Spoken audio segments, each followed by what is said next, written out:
चंदा, चलो नाश्ते की तैयारी करते हैं। ठीक।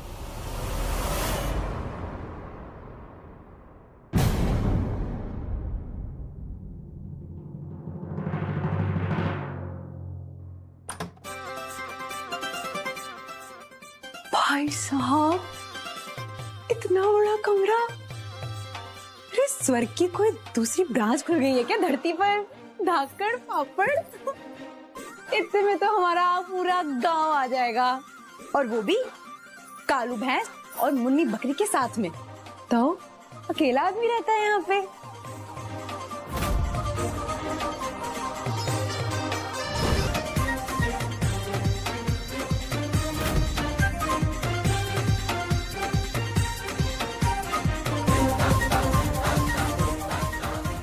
आप यहाँ क्या कर रही हैं? आप हमारी मासा के कमरे में क्या कर रहे हैं? ओह, तो इसकी मासा का कमरा है ये। वो हमें यहाँ रहने की जगह मिल गई है ना, तो हम मुफ्त में थोड़ी रहेंगे। सोचा थोड़ा सा सफाई कर दे, सफाई करके इसको चमक तो ये वैसे ही रहा है। बस हमने सोचा कि मुफ्त में तो रहेंगे नहीं, थोड़ा सफाई कर देते हैं। लेकिन तुम यहाँ क्या कर रहे हो? धरा को कल का कुछ भी याद नहीं है। हमें तो कुछ भी समझ में ही नहीं आ रहा है। ऐसी कौन सी चोट लगी है धरा के दिमाग में जो सुबह कुछ और होती है और शाम में कुछ और ही बन जाती है। हमें ध्यान रखना होगा कि हम कोई ऐसी बात ना बोल दे जिससे उन्हें तकलीफ हो।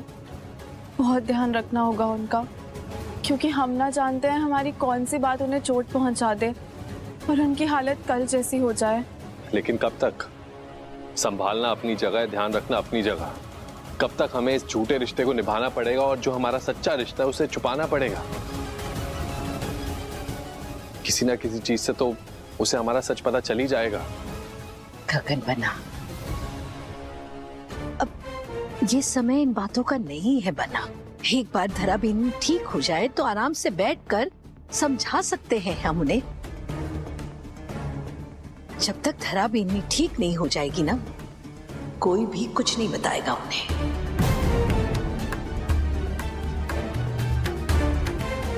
हमारे लिए सबसे ज्यादा जरूरी है उनका ठीक होना।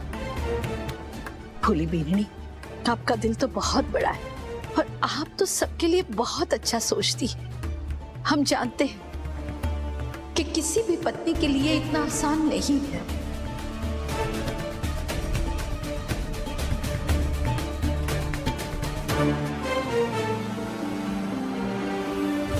माताजी महाराज बहुत अच्छे से जानती हैं कि इस घर का, इस परिवार का भला किसमें है। वो कभी कुछ गलत ना होने देंगी।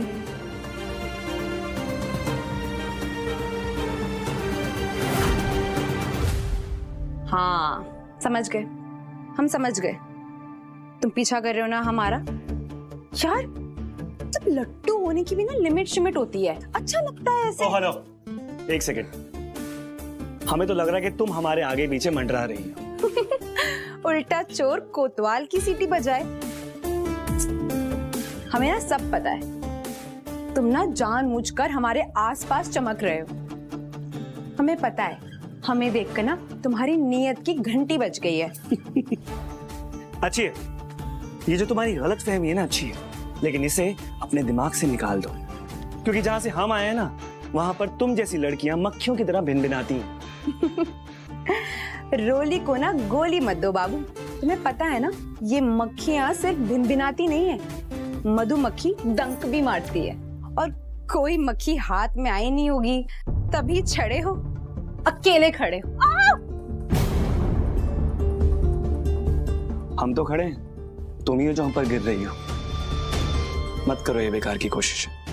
तुम्हारे इन जलवों में हमें कोई इंटरेस्ट नहीं, ना ही इस फेक आर के पोज में।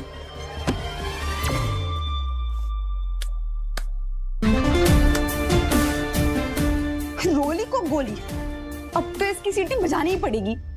आज सबके लिए स्पेशल नाश्ता बनाते हैं। चंदा, थोड़ी सब्जियां हमें भी दे दो, साथ में कट कर लेते हैं। हाँ धरा बहू, हुकुम को बैंगन बहुत पसंद है, आज वही बनाती हूँ।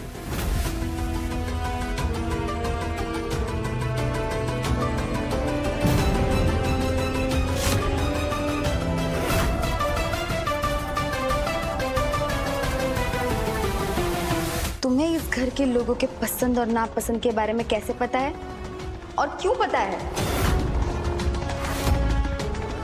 इस घर की बींदनी हम हैं, ये हमारी रसोई है। माँ हुकुम को हमारे हाथ का खाना बना पसंद है, तो खाना आज हम बनाएंगे, कोई मेहमान नहीं।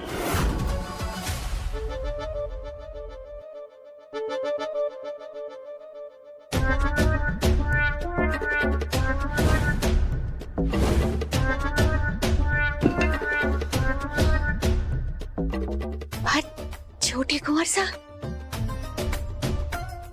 आप फूली भाभी सा की मामी सा है ना? पहचान लिया आपने? मैं ना फूली की मामी सा ही नहीं, बल्कि अपने राम जी की भांजी भी हूँ। कहिए, कुछ काम था? हाँ, वो हमारा थोड़ा सामान ना हमारे घर पे छूट गया है, बस वही लाना है। आप तो गाड़ी वाले हो, आपके पास कार है, मैं कहाँ रिक्शे पैदल अपने हाथ पैर तुड़वाती फिरूंगी। आप अपनी गाड़ी में रख कर के ले आए तो थोड़ी बड़ी मेहरबानी होगी, कष्ट तो ना होएगा ना? अरे नहीं नहीं, कैसी बातें कर रही हैं आप? हमारे यहाँ तो मेहमान को भगवान कहा जाता है, और वैसे भी आप तो हमारी फूली भाभी सा की मामी हैं, तो हमारे लिए तो और भी स्पेशल हो गई। आप बस बता दीजिए क्या क्या लाना है, हम ले आएंगे। वैसे आप करेंगी? नहीं नहीं, आप कोई शोभा दे, हमारे सना हुए। रोली छोरी हमारी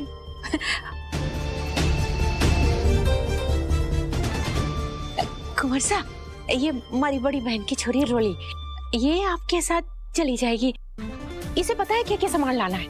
हाँ, जाएगी ना? ठीक है, हम चेंज करके आते हैं। अगर तुम्हें कुछ करना ही है तो ये सब्जियां धोकर इस तरफ रख दो, इससे ज्यादा और कुछ नहीं। जी धरा जी।